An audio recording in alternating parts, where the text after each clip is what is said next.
All right. Looks like we've got everything running, more or less.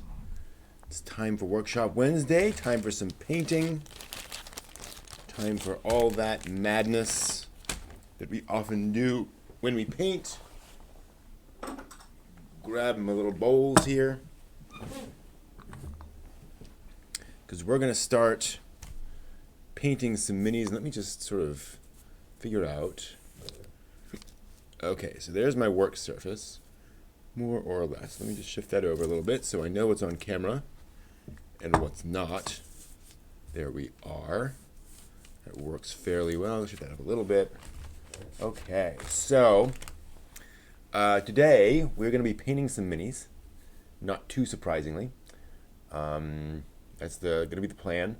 I wonder if I move. No, that's not going to help. So the object of our a little bit too much stuff there. So the object of our time today is to, like I said, paint some minis. What I've got here is a Duragar.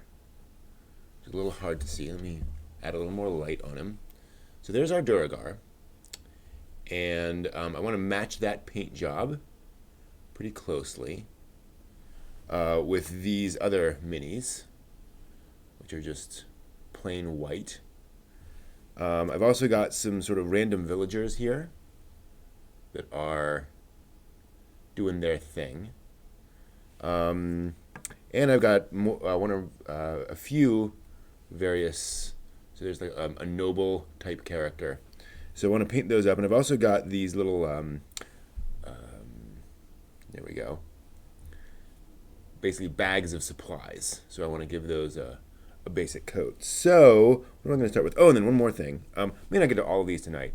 I've got this lovely myconid creature, sort of a fungus person, fungus lady, and so I kind of like to work on her tonight. We'll see. The priority are the Duragar, because they're showing up a lot in our campaign, followed by myconid lady, followed by supplies, followed by the other stuff. So let's just see what happens. So because we know what the priorities are, let's kind of start there. So we have the paint job. So we have the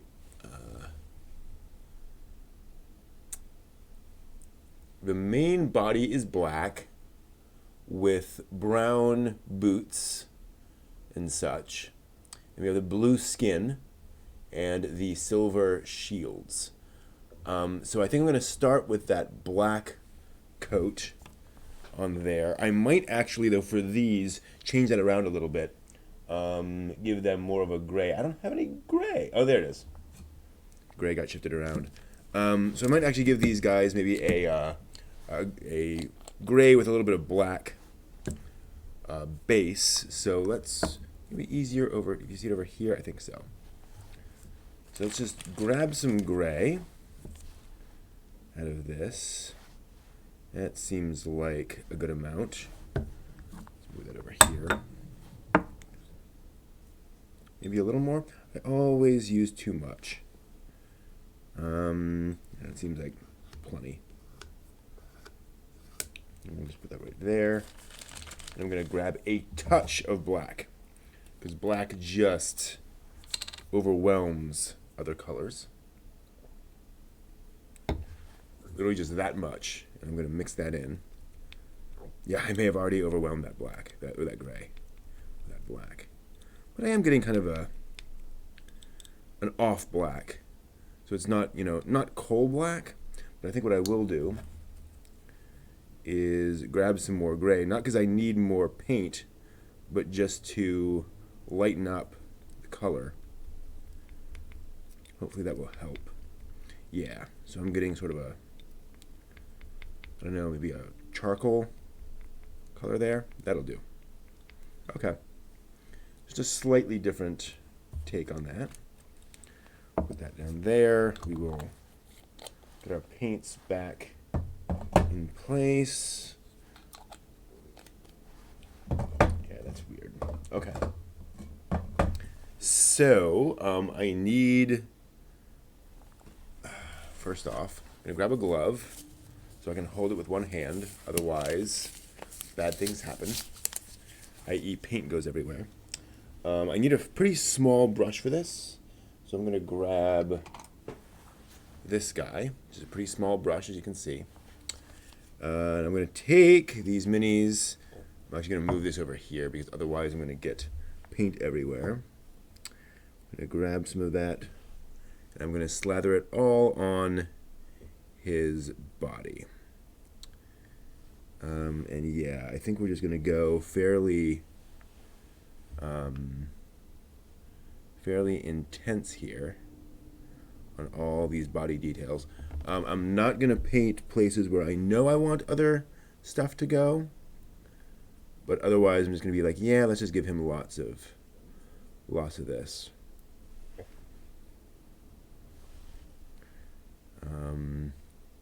I'd rather overpaint with this base coat than underpaint. So like, I don't want his beard to get the black, obviously. But if I get a little bit on like boots and such, I can always paint over it. And you want to be careful about where that's going. Here we go. In terms of the amount of paint on your brush. So when you first dip the paint dip the brush in the paint, you have a lot of paint on there. So if you go into a small, delicate area, it's very likely that you'll get paint everywhere. Which again is not a big deal at this stage, but especially later on when you're doing those more fine details. You want to avoid that as much as possible. Or rather, you just want to avoid it, period. Okay. So I got that. So again, these are just sort of base clothes, being this this dark color. And I think that's pretty good, actually, in terms of getting all of these in. Let me compare to the first guy. Yep, that's pretty much all that. So he's going to go off to one side. Go over up here, maybe? Yeah. So there's one. Actually, I'm going to zoom in my camera a little. Because why not? Let you guys see a little bit more what's going on here as I'm working on these. Let's see how that works. There we go. Just got to make sure to keep it centered. So just slathering that. Now, these guys do have there's like a belt buckle on here that I could go in and paint up, but I'm not too concerned about that, frankly. Again, one of those things where that's a cool detail, but not something that I really want to worry about. Could always go back in and paint it later. It's quite hard to paint black paints because it's hard to see into the into your container and see what black you got. You know, see how much you have on the brush. It's all black in there. It's hard to tell. And a bit more. Again, try to be careful when I load up the brush. I don't just get this everywhere. I'm not too worried, but it is, it's nice to be careful, right? To say, I can afford to get paint in different places, but I'm not trying to. I'm not just throwing paint everywhere. Did I paint the? Yeah, I did. Good. It's funny when you're painting these things, you'll suddenly realize I completely forgot this leg. That leg should totally be covered, but I just didn't see it the first time around. Kind of strange. And as usual, the first time around is a little slower. But as you get used to it, it goes faster and faster. Faster and faster. Okay. Need some in there. Did I do? Oh, yeah, I missed a little on that arm. Often worth going back and realizing and just checking to see if there are any spots you missed. Sometimes when you do it the first time, you're just not paying as much attention, or you're just not noticing the contours as much as when you're able to go back to it. And what I love about acrylics is that by the time I'm finished with the fourth Duragar, which is what these guys are, the first one should be dry enough that I can come back to it and start working on it. Probably won't, though. I'll probably move on to some other minis and then come back. Give it a little longer to dry. Like, I'm not losing... Oh, there's a bit of... there's support on there. Can I? No, I cannot pop that off easily. So I'm just going to have to paint around that for now. Don't think it's going to be a part of this. Yeah, no, not just yet. So I can kind of avoid it. So this right here is actually a support material. How to move that around so you can see. Yeah, see this on the top of the shield. Shouldn't be there. Hard to see when it's all white. But that is a thing I need to pay attention to and snip off a little later on, once this is all dried. Okay, looks like I've got the body pretty much covered. I go in and work on those arms, try to get those covered.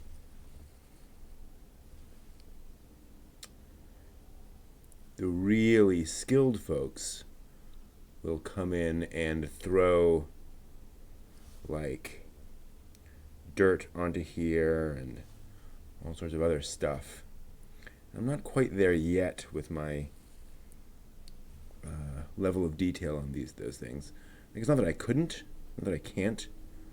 It's just I don't particularly care for that level of realism at this point. And partly too, I'm building up a collection of minis. So for me, it's more important that I have a large number of bad guys to throw out there, and that the paint jobs look, fairly reasonable, than that I'm spending hours and hours on every single one. That's just not my style.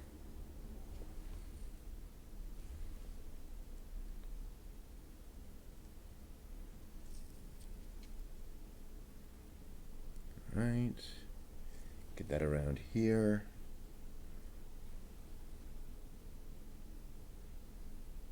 Some on the back. This back is very smooth, so it's not taking the paint very well. I probably should have, whoops, didn't need to do that. Probably should have sanded it a bit, but that's okay. Again, once these dry, I can always come back and add another coat, which should stick pretty well to the first coat of paint.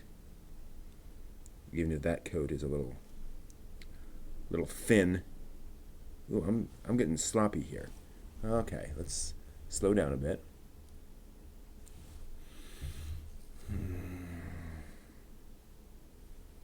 Yeah, I definitely have way more paint than I need, so I may use this color to darken other colors. So when I paint that Myconid, which is probably coming up next here, I can use this black to darken that, and that'll add just another level of color variation, right? So not only is it darker, it's darker with a different kind of dark than your traditional, than just like a black or a gray. Which will make it look a little different. I wonder if I can come back in here. And it's actually dried enough. I'm basically doing a second coat right now. Cool. Okay. Cool. That looks about right. Oh, I can get in a little more there. Oops. All right. The rest of them. Don't think I'm missing anything. Cool. All right. Shouldn't have put those there. They're getting a little Sticky. All right. So yeah, like I said, the Myconid lady I want to do something with. So let me grab another jar because I'm going to be mixing some more colors here.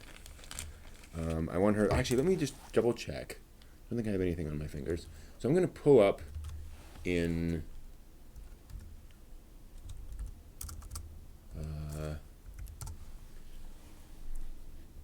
In like D&D Beyond, what kind of color? Ooh, we have some kind of psychedelic colors here. Cool. So, yeah, when you think of fungi, actually an interesting point. You usually don't get like a bright green. They're usually darker colors. So actually, this might be a good base color.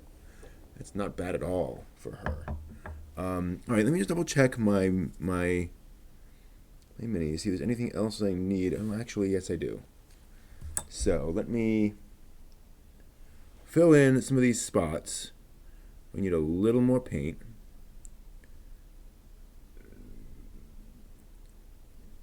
Just take care of that. Okay, there's that one. He needs more on his arm. Otherwise, that's got good coverage.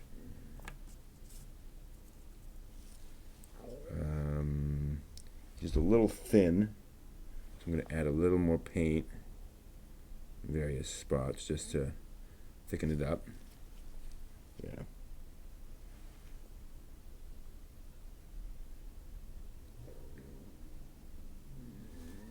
Cool. And then him looks good, actually. I'm not seeing any spots that need attention. Okay, cool. So I don't need to reuse this black. So I'm going to mix some green into there. I'm going to need a lot of green. Actually, I don't necessarily need a lot of green to counterbalance that. Because I'm not necessarily, again, that black is going to kind of overwhelm the green. But, let me, well, so as I mix that in, yeah, there's almost no green left because of that black. So let's add some more. Ah, got some on my finger there. I need more green. What looks like. My green's almost empty. Of course, I can add some blue and yellow. Oh, that's a lot of green. Let's just pull back a little bit on that. Or not. Okay. Nope, can't put that back in, so might as well. Let's just go whole hog. I'm not quite sure what go whole hog means. What the origin is of that. Should look it up. Hopefully it's not inappropriate. Welcome, Reaper. Thanks, glad to hear it. I have not watched the new Boogie Pop series. I've watched some episodes, and very impressed, but just haven't gotten a chance to finish it. So hopefully I'll get a chance at some point. So what I have now for my my Myconid is this lovely sort of putty green. That's pretty good. Like that's pretty much exactly what I'd be looking for that color. So I'm gonna give it just a base coat of that green. And just basically cover it with that. And then come back and add more later. I might even do... No, I like that. We'll start with a darker green and then brighten it up. So I might add some yellow to this, for example. And I'm going to throw that in there.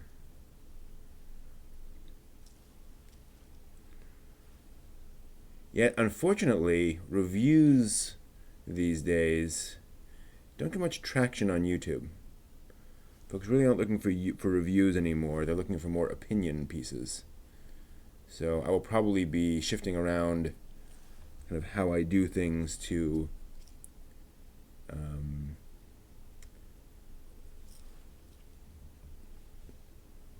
take advantage of that new reality. I mean, I'm not going to be too crazy about it.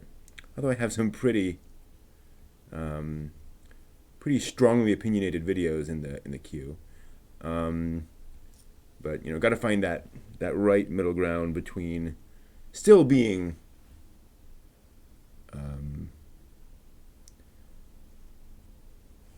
still avoiding the annoying light review or light video thing where it's just somebody screaming their opinions at you. I don't really want to do that. Okay, see, this is a good example of where just throwing on a single color of paint really enhances your mini. Right? Like, it's still fairly dull. The paint job itself is obviously just one color. But just by doing this, suddenly, this goes from being like the right shape, but otherwise just kind of a, it's a mini, to something much more D&D monster-esque, right? Like that feels like a D&D monster now, suddenly. So I can play around definitely with some colors here. But let's go ahead and let that dry for a little while. Meanwhile, we have this lovely dark green color. So these supplies here, obviously the sacks need to be like a brown or a tan color. Oops, there we go. So that's a thing I gotta think about. But then the stuff inside, I'm figuring the stuff inside is gonna be like grains or something like that. Rice, corn. So, but there's nothing here that kind of screams green. The sacks could be green, but that's not really a very common color. But, some of these folks could certainly be wearing like green clothes. Let's do that. Let me since I already have the green, I'm going to slather that on one or two of these minis just to give them a base coat of that. Won't even bother covering like their face or hands with this because probably not going to have a green skinned character in D&D. Not that it couldn't happen, but pretty unusual. So we'll just give them a quick paint. No, this is a very smooth mini, so it is not taking the paint well. So this may have to be a coat just to get some purchase on it. Because I could just go and grab some sandpaper. I think I will do for the next one. Have a bunch of sandpaper over on the other side of the room. And we will just get a base coat of this on here. Like I said, I think I'm gonna. The thing is, like, I need paint on the inside of the cowl, so I probably am gonna more or less cover the face with that. Oh well. And get down in here, inside of those things there, the thingamabobbers, the thingies. And so we'll do that, and then get the edge of the thing. Okay, and again, this is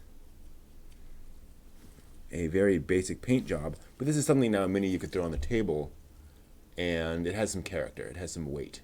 Like it implies something there. Let me grab some sandpaper.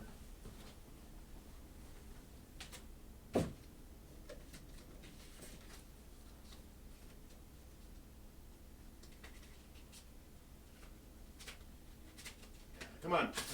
There we go. Oh, wait. Hold on. There we go.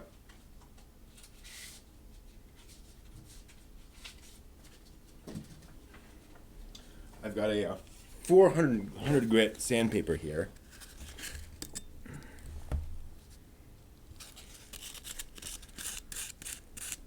We'll see what that does. The thing is here, I'm not really trying to sand it smooth. Maybe that is what it's doing, basically. And I might actually want a heavier grit sandpaper, coarser grit, because I actually want like pock marks and imperfections, because I want to get the paint in that. So I'm just kind of lightly rubbing this with the sandpaper, giving it a little friction. As you can see, I got some stuff coming off of that. There we go. Okay. And then I'm just sort of rubbing that off. Let me try that guy. Now that I've done that much, see how well that sticks. Maybe a little better, but not too noticeably. And I'm not necessarily going to paint them all this same green color. And heck, I could take this color and modify it a bit more for somebody else's clothes. But this is a decent start. Yeah, that helps significantly. I mean, not great. I do think a heavier grit sandpaper would have been more helpful. But I'll experiment. But this is fine. Again, just getting down that base coat. So something's happening there. And that's going to work out pretty well. So, yeah, this is not a particularly complex process, as you can see. You're just slathering paint on. And I think the key for me is just being aware of how much paint is on your brush. So when you've loaded up the brush, you're not trying to get into little tiny spots with it. You wait until you've been painting with that brush for a while with that same set of paint on there. Then you can go into the little corners and such and really get all that.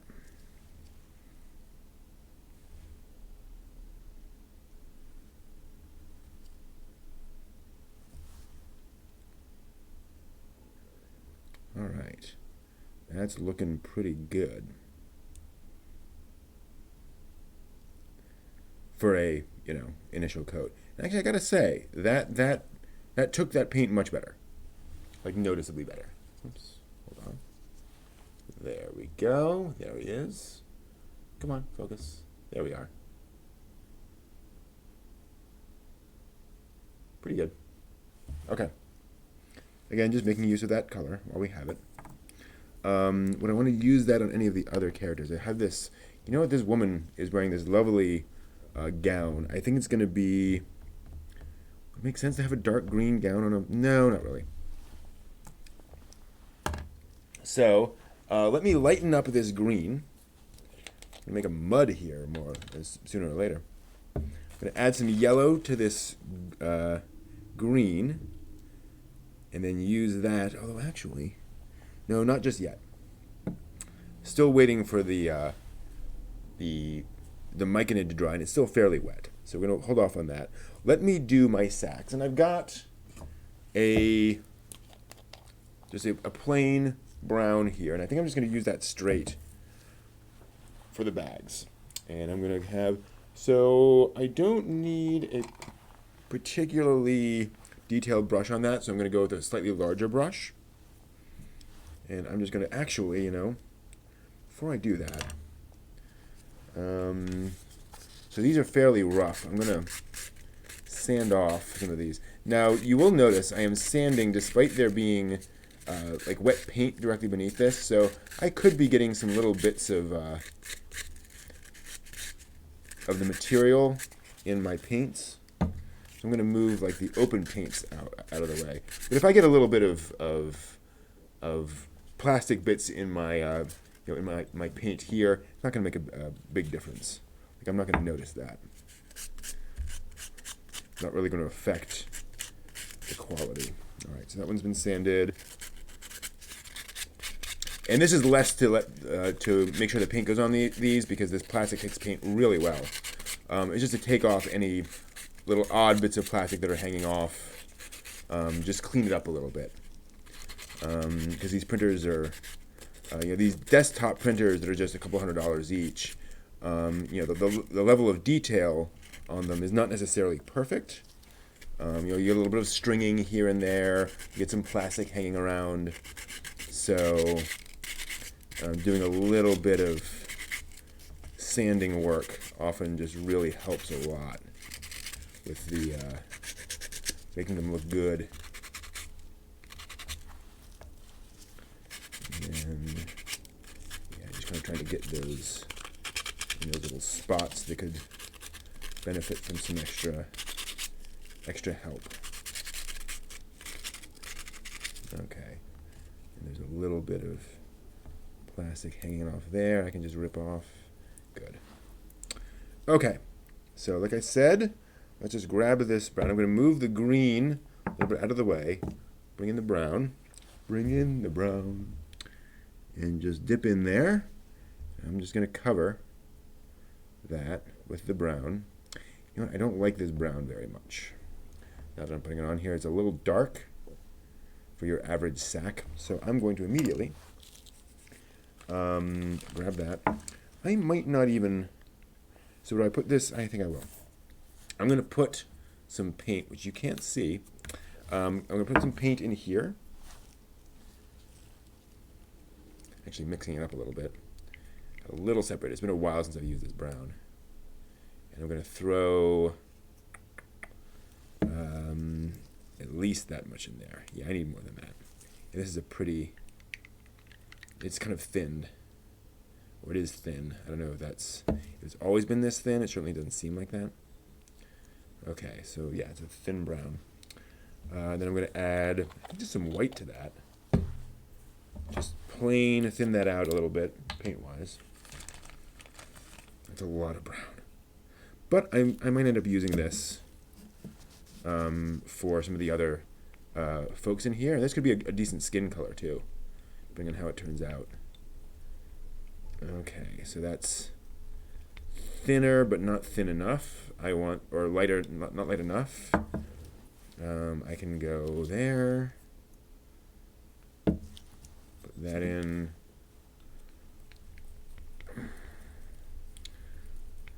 Yeah, I'm liking that much better. That feels more like a sack to me. And again, that's not a terrible skin color too. So I might end up using that for my. Oops, got a little paint on me. Let me get that off. Okay.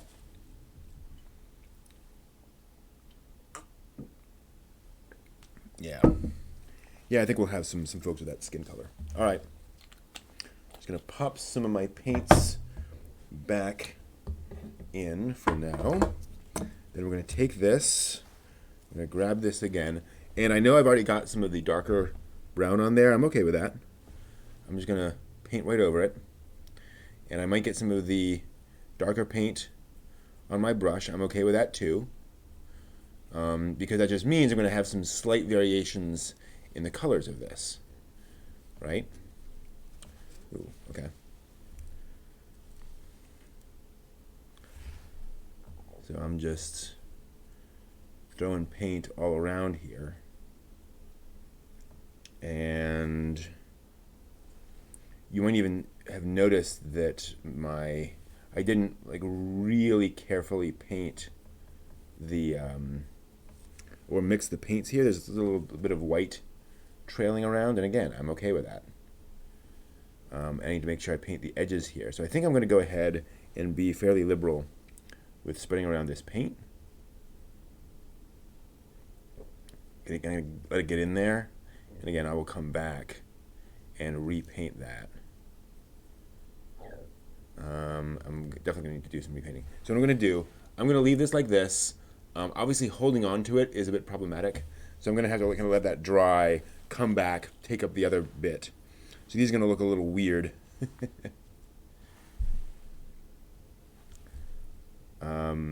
With this first coat, because I kind of can't hold on to a base or anything else.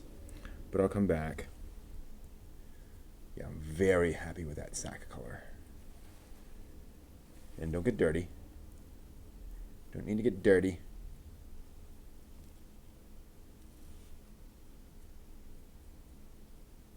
you see how much less paint I have on my brush here. So I can barely get any paint on, but that's perfect for these spots around the edges, around the top of the sacks. It just works very well. Whoops. Okay. Get that in. Yeah, when you're painting stuff like this, variation actually is kind of nice because you get, sacks, especially in medieval times when these weren't, manufactured in a factory. So there's going to be a lot of variation in their make. So when you get variations in colors and such, that's good. Okay. But a good start there. And just do the rest of these. So yeah, I really like these as a sort of scatter terrain, as just stuff to have around in a D&D scenario. Because these are the kinds of things, exactly the kinds of things, that are real. That are just general stuff that's around in an environment. And it helps to make the world feel more lived in, less like a series of combat places, places for fights to break out, and more a working environment. And it also gives the players things to think about and interact with, realizing, oh, there are some bags over there, maybe there's stuff in the bags, maybe I can make use of those, in combat or outside of combat, right? Maybe there are some supplies, maybe they really, they're doing some kind of, maybe they're milling corn here. I should be careful not to mess things up and destroy their livelihood. Stuff like that can just make folks think a bit. All right, that goes there. Yeah.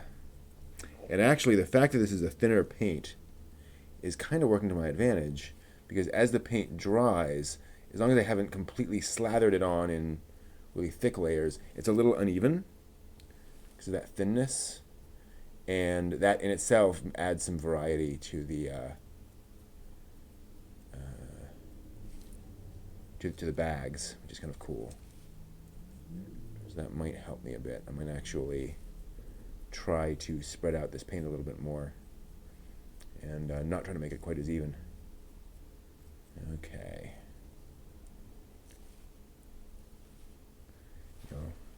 If I'm not getting every single molecule covered with paint, then you get a nice variation in color and such. I do want to get these edges painted, so I'm probably going to end up with paint everywhere.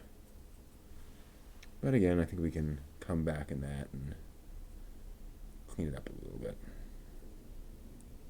Okay. Cool. So there are, I need a bunch more right there. Okay, and there as well, I think. Yeah, we'll definitely need to come back to those. But we got the beginnings of our bags. Cool. Yeah, you know what? I think if I just go in here, it's a little dangerous when that's not going to work. This brush is way too big to paint those faces, but this still has the green. Oh, this is already dried pretty badly. I'm going to take this very fine brush, dip it in the beige, then I'm going to go in and just brush a little bit of that brown into there. Just give them a bit of a face. And again, same thing on the hands. Going in very, very carefully.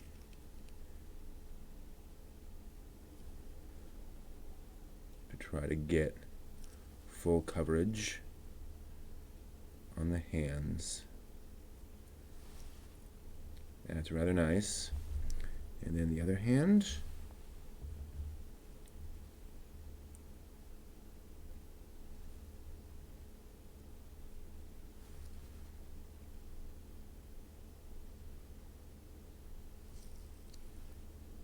Okay. Nice. Yeah, that's a pretty decent shade for skin. I'm quite content with that. Do the same thing with the other guy. He's dried pretty much now. Trying to be fairly careful. There's one little hair on the brush that's sticking out. I'm trying not to get that on things. That can be real bad. You know, that can end up throwing paint places you don't want it to go, because you're noticing where the main brush is going, but not where that extra little bristle is flying around. Need a tiny bit more paint with this other hand.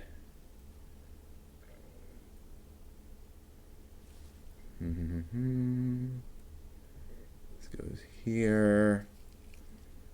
This goes here. Good. Good, good. All right. Yeah. That's pretty nice. Come on. Focus in. I'd autofocus, but autofocusing takes longer than everything else. Oh, come on. There we are. Nope. Yeah. I have a lot of problems with this camera and autofocus. Maybe I should set up some profiles or something. All right. So we've got that.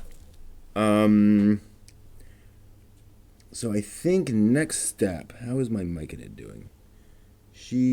Well, I'm just going to try this. Just going to push her against my finger and see if any color comes off, and it does not. Cool. So she's pretty dried. Yep, I can feel she's dried. So I'm going to go ahead and take some yellow and mix that into my green. I don't want to use the green again. Nope, no. And again, what I'm looking for here, more than anything else, is a different color than that base dark green. Now, if you go too nuts on this, you end up with brown. That's a significant variation. Not tremendous, but I think it's enough. So I'm going to try something. I'm going to take the original green brush, which is pretty dried, but oh well. I'm going to take this mini. I'm going to take that, and I'm going to take that. I'm going to get a bunch of it off of the brush. So the brush is almost out of paint. I'm just going to brush that. Can't do much there. Okay, hold on. So I'm trying to brush this on to create a second layer, but frankly, I don't think it's enough of a contrast to be noticeable. Nope, it's not. Okay. So we need to brighten it up a little bit more. Let's add more yellow. Let's just do it.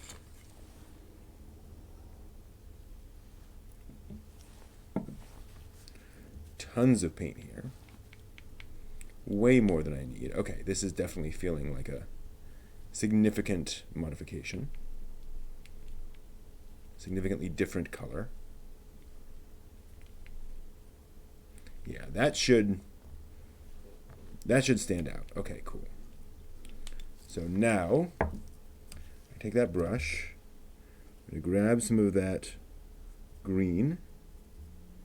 I'm going to get most of it off the brush, and then I'm just going to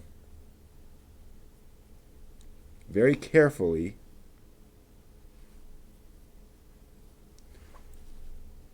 just sort of throw it on there, basically trying to brush it on the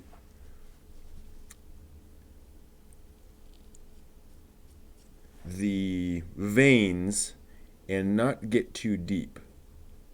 So it adds another layer to it, right? But I'm not getting it everywhere. I'm trying to be fairly subtle with it. give it a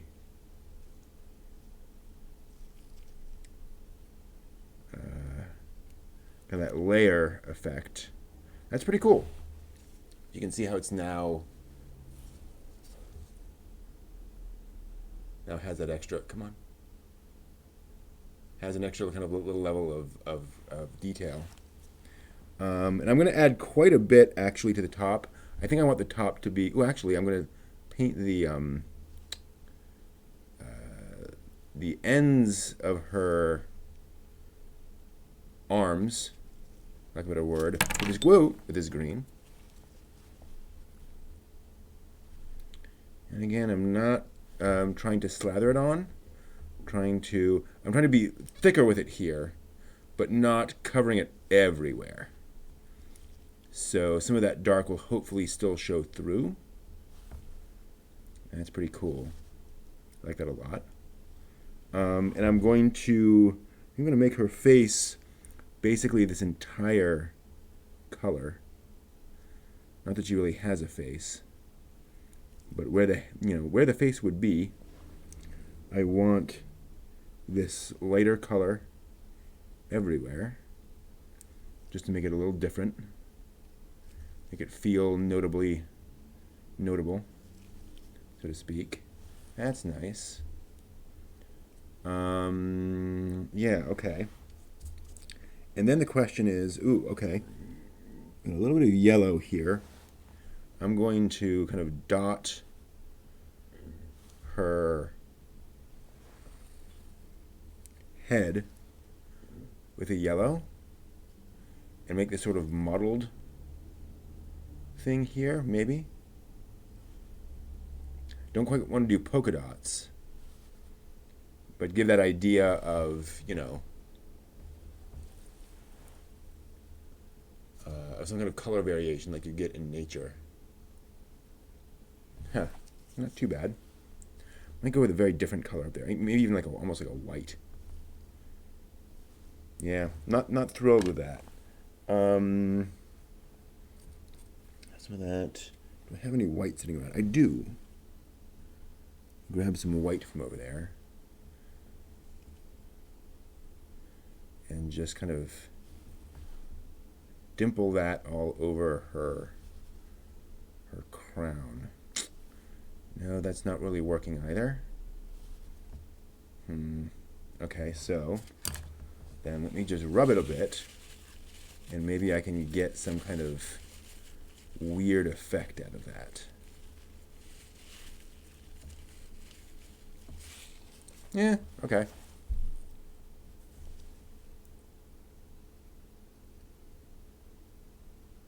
Again, not thrilled with that, but it's definitely different. I can live with it. Let me look back at my source images. Don't want to follow this exactly. Okay, yeah. We can go crazier. Ooh, look at that brown. Huh, okay. I'm going to try something. I'm going to take some of this brown and kind of do the same thing I was doing before. I'm going to very lightly brush it on her torso.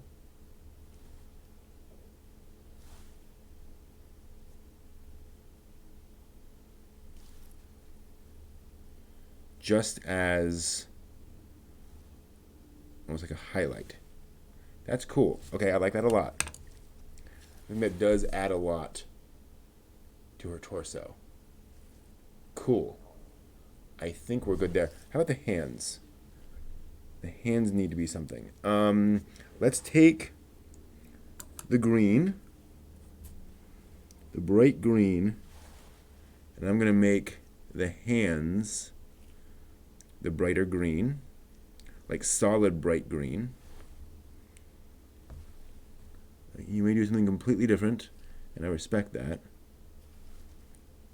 But I think I want to kind of highlight the hands a little bit. Yeah, that's nice. I could go a little brighter on that, actually. Oh, I have a little bit of the bright green there. Can I pull that out? Or is that dried? Ah, it's dried. Dang it. Had some bright green, sort of. Oh, actually, there's some yellow.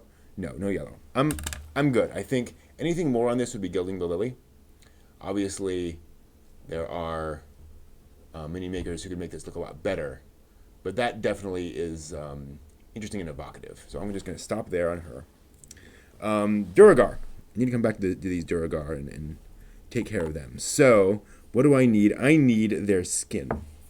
So it's time for some Duragar skin. I don't need a lot, but I need a significant amount. Oh, and I also need brown for their. Yeah, let's do that.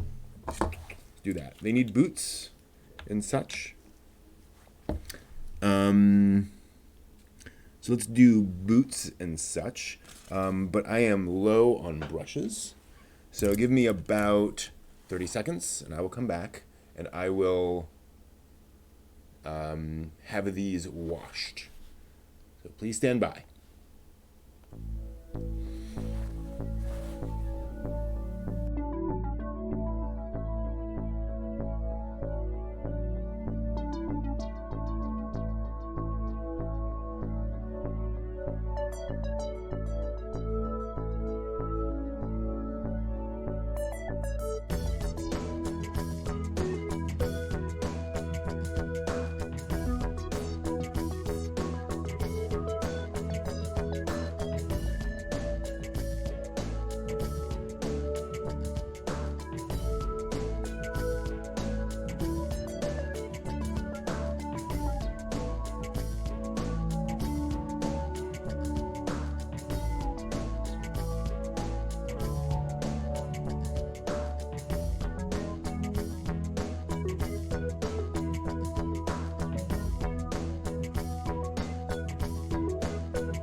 All right, we are back with clean brushes. Huzzah. And we can get started on the Duragar's boots. And they have these little bits of armor on them here. So this is actually a piece of armor on these two sides. So we'll get that done. And then, would they be barehanded or would they be wearing gloves? The other ones are barehanded. I think these guys are going to be wearing gloves. So I'm going to give all of these a coat of paint with the brown. And I have a nice fresh pot of dark brown here. I'm going to use that on all of them. Oops, I forgot to put another glove on. Popped the other glove off. I'm going to put this on. The ironic thing is that we seem to have more or less paused on the Duragar plotline in our main game. So I may not need these Duragar like real soon, but that's okay. Like, I have the minis, so why not have them painted? So yeah, just covering all these with brown. As is typical with bases, I do not worry about getting paint on the bases. It's kind of unavoidable if they're already based. It's kind of going to happen. So I let that be. I I just allow that I'm going to have those smears, and I can always come back with like a white paintbrush and clean that up. I've not yet. I think once or twice I've done that. Just touched up the bases. But honestly, no one's really looking at the bases. Not in my groups, at least. And I kind of like the painterly nature of having those bases having some, some streaks on them. Kind of looks like, oh yeah, somebody's been working on this. Feels a little more real, a little more realistic. Not in the D&D sense, but in the sense of, oh, this is a thing somebody worked on, right? There's evidence of that. And I don't know, I like seeing that. All right, and the other epaulettes. And yeah, this guy's going to be wearing gloves. I'm going back and forth on this. I like the idea that dwarves like to hold things and feel things with their hands. That they wouldn't have a lot of stuff between themselves and what they're working with, and I'm going to move that out of the way. On the other hand, it's kind of hard to imagine anybody in a world like this, who are smithing. You're not going to smith with your bare hands. Let's be honest.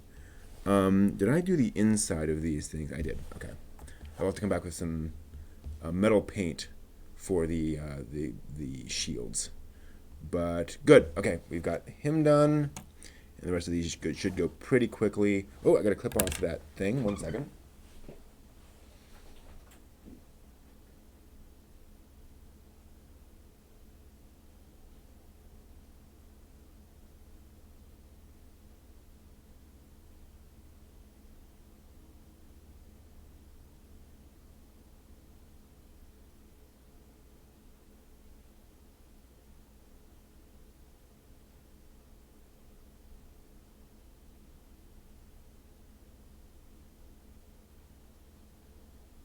That's odd. Okay. I took my clippers to work for a special thing, and now I'm not sure where they are. So I'm just going to have to use pliers, and actually that worked out very well. Okay. Apologies.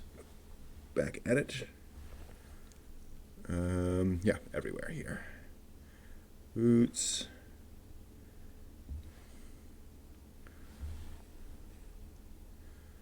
There we are. It's funny. So I 3D printed some minis for a D&D group at work that just started up a little while ago. Some of my students. So it's always neat seeing folks that you're working with and that you had a hand in teaching take on one of your favorite hobbies. So I 3D printed their characters, brought those in, but I had to do some last minute trimming. So I brought that in with me. And I know it's with my supplies. I actually did the trimming in the car. So I know it's there in the vehicle somewhere, in my truck. But apparently I didn't put it back in my bag, which I should have done. So that's on me for not doing that.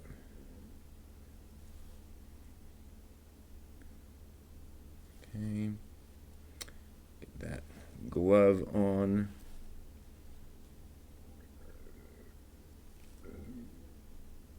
Wouldn't be a terrible thing to come back in and do a different color on the gloves. Instead of having, boots and gloves and everything else all the same brown. On the other hand, there comes a point, right? Okay, the epaulettes. I think that's what those are called. And I'll come back with the metal as well and put points on the epaulettes, perhaps. Kind of adds to it. And so then with these, all I'll need is the metal and the skin, which is kind of nice. Finish that out.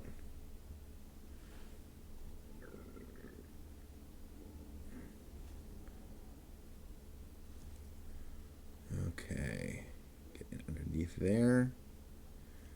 There we are. Finish that out. Ooh, back of the boots need some extra care.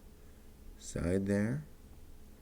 Again, so much of this is just looking with your eyes and making sure you've got all the different spots. Cool. Two more for the brown. And this is a good example of how, in some ways, this is kind of very time consuming to just go through each piece of this, each element. But on the other hand, it's kind of meditative, and it's not, it's not crazy repetitive. It's not like I have to do 1,000 of these, which I don't know, maybe I would like, but I can't imagine that being particularly enjoyable. Although I have had jobs where I've had to do the same thing over and over, and I can get into a rhythm and just do that thing. Copy, paste, whatever the equivalent of that is. So who knows? Hard to tell what does and doesn't work for you until you actually do it. Yeah. And what I do like about adding these various colors to a mini is how it does bring it to life and make it feel like somebody who's actually kitted out for battle. Somebody who's like, yeah, I put these gloves on and these boots on. This is my gear, right?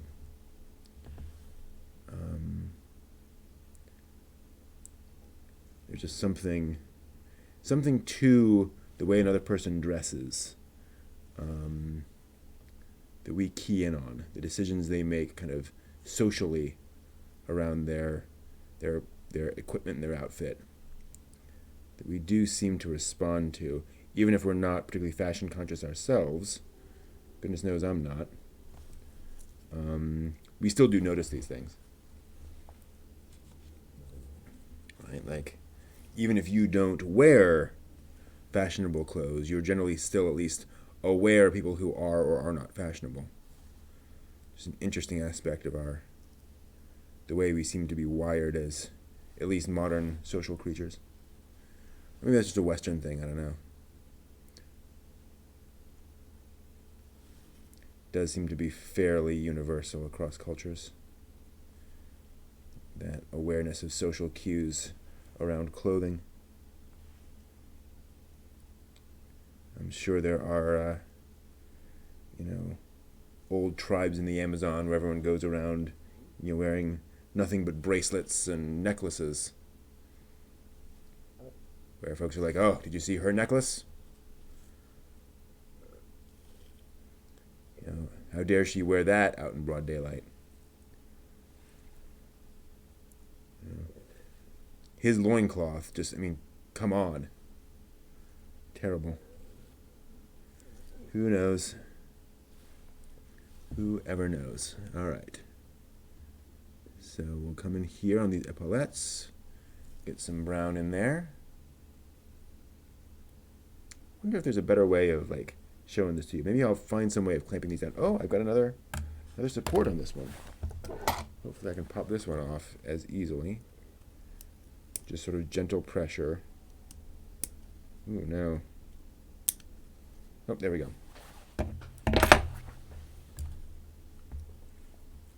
And again, I could sand that down, but I'm not too worried. Because, I know it's kind of hard to see this sometimes. I'm having to move it all over the place. So maybe there's a better way of handling this. We'll see. Okay, I think I've got that covered. Do a little more around those hands. Okay. we'll need to do those faces. So, I've got these guys. Let me come back in. My sacks need I need an extra coat. So I'm just going to go back in.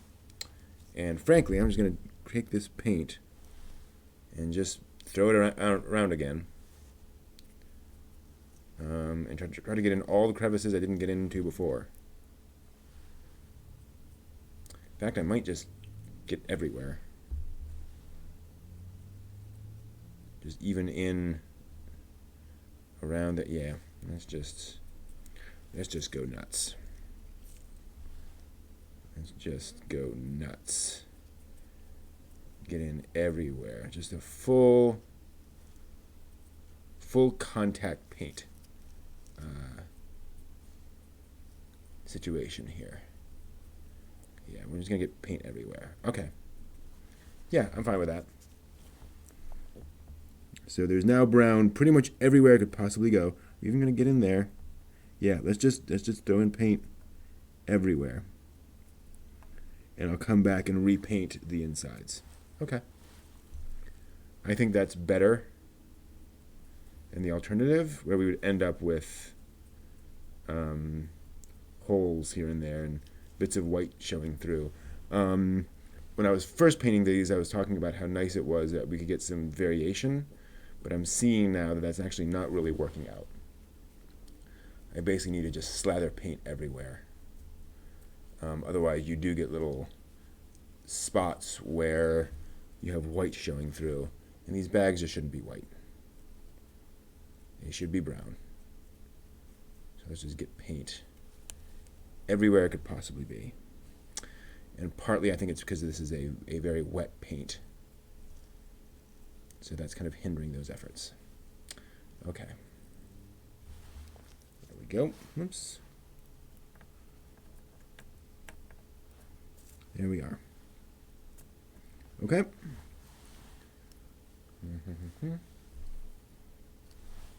Let's just cover these everywhere.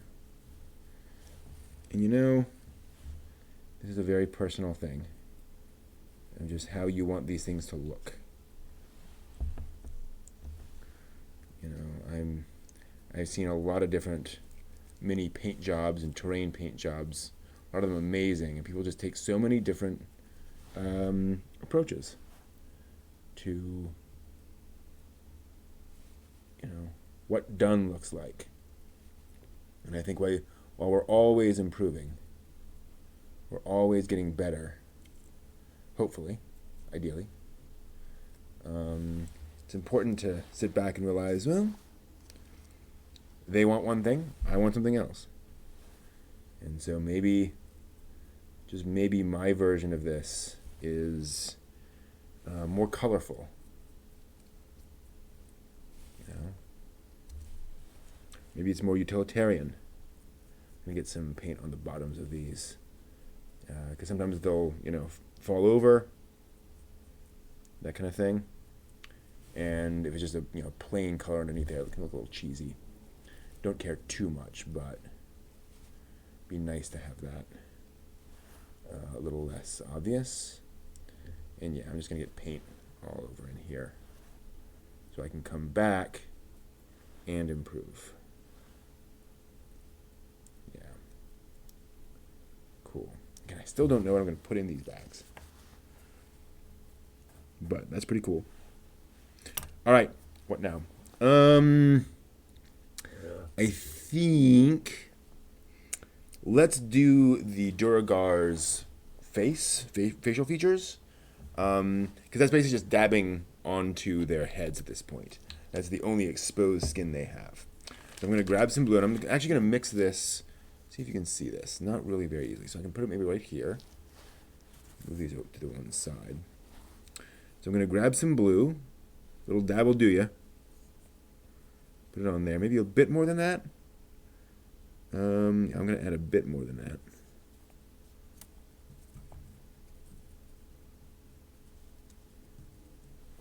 I need some more because, so the thing is, when you put paint down on a surface like this, it dries out very quickly because you've got that paper there.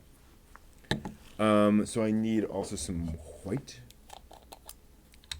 Quite a bit of white, actually. So I probably should have started with the white and added the blue to it.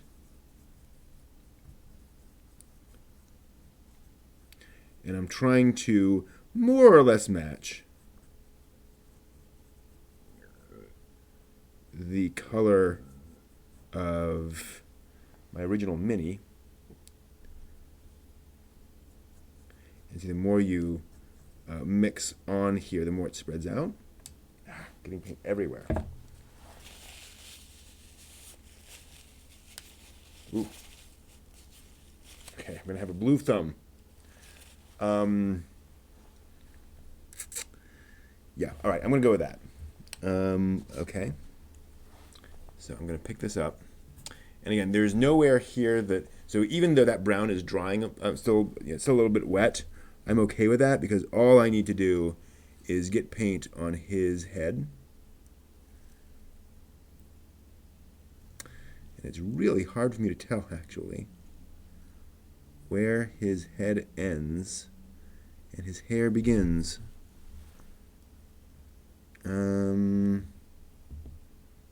That's a pretty neon blue there for him.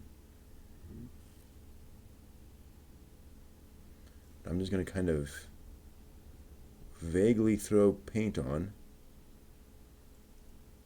until it looks about right. And you know what? That looks about right. I think I went a bit too far on the side, definitely.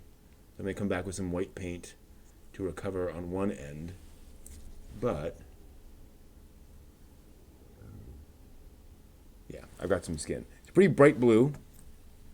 In fact, I might grab my brush and paint it and try to get a little bit more of that white back in. No, not doing much. But again, I'm just going to live with that for these guys. I'm okay with that. Now let's go in and just get some along here. Figure out those surfaces and the point at which the head ends and the rest of it begins, and I think I found it. Okay. Yeah. That's it. That's all we write on the head there. There we go. So, okay.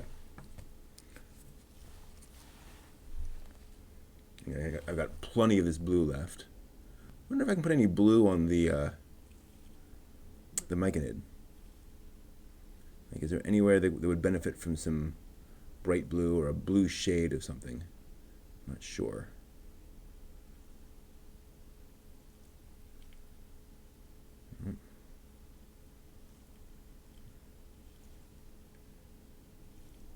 Okay.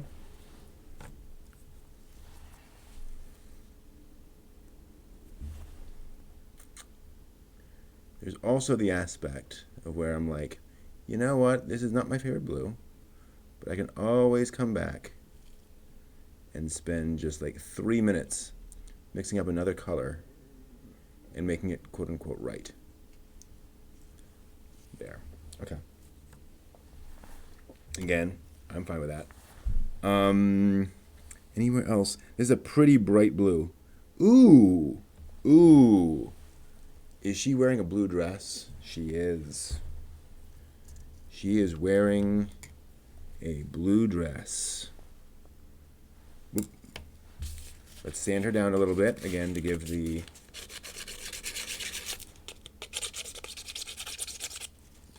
paint something to adhere to. And let's move the brown off to one side so we don't get a little dust in that. Don't think I'll give her blue hair. That's a little too anime for me, for my normal D&D campaigns. Obviously, I'm always into the anime. But, yes. Yes. And I think I'm just going to put this all over.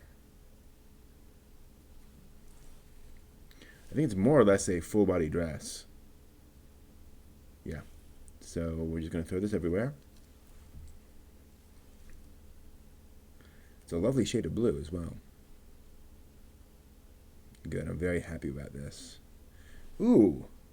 Now that's not a really good hair color. But that's not a bad hair color. The light brown's not a bad hair color. So this might be her hair. Make her a brunette. Yeah, I can live with that. The thing here, you might be thinking, but wait.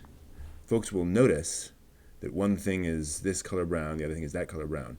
But rarely will these things be like right next to each other. Right? Like she's not going to be right next to a bag of supplies much, I would expect. So I don't think that's going to be a problem. Yeah, that's going to be a great color for that. This dress just screams out to be blue. I completely covered her hand on the other side. That's because it wasn't really obvious where one ended and the other began. So again, I'm not horrified by that.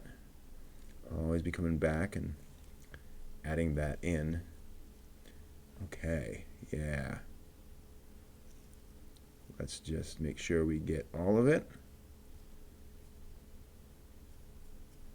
And anywhere I see large brush strokes, I'm just going to get in there and brush those out a little bit. And hopefully the drying of the acrylic will also hide some of those sins. Okay, yeah. Big old blue dress. Cool.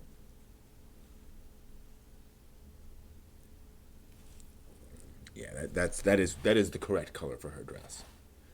And okay, so we have our blue. So now what?